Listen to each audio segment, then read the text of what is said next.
A primo un troppo vi pare un uomo dal tu sapè, compiacente e mariroso, sempre pronto a far piacere, ma pretende ampararci in casa nostra sta più bene.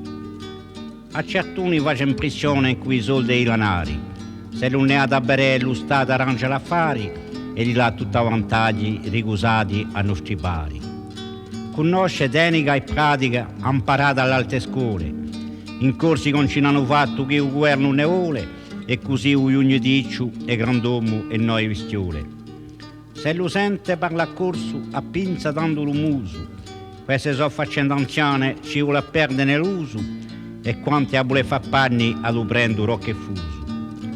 Se mu canta una battaglia ne diventa un fribacciato e poi cambia di colore di uso sangue spuzzato o quanto gli face male uno struvecchio passato.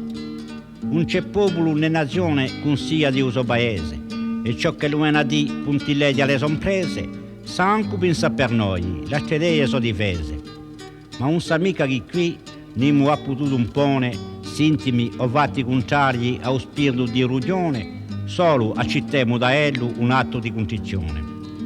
Si puraccia ma su desfu, il corso ristato fiero, quello che ne ha beto acqua d'orba o bicchiero, chi li boglie a mano in petto o arbantone straniero.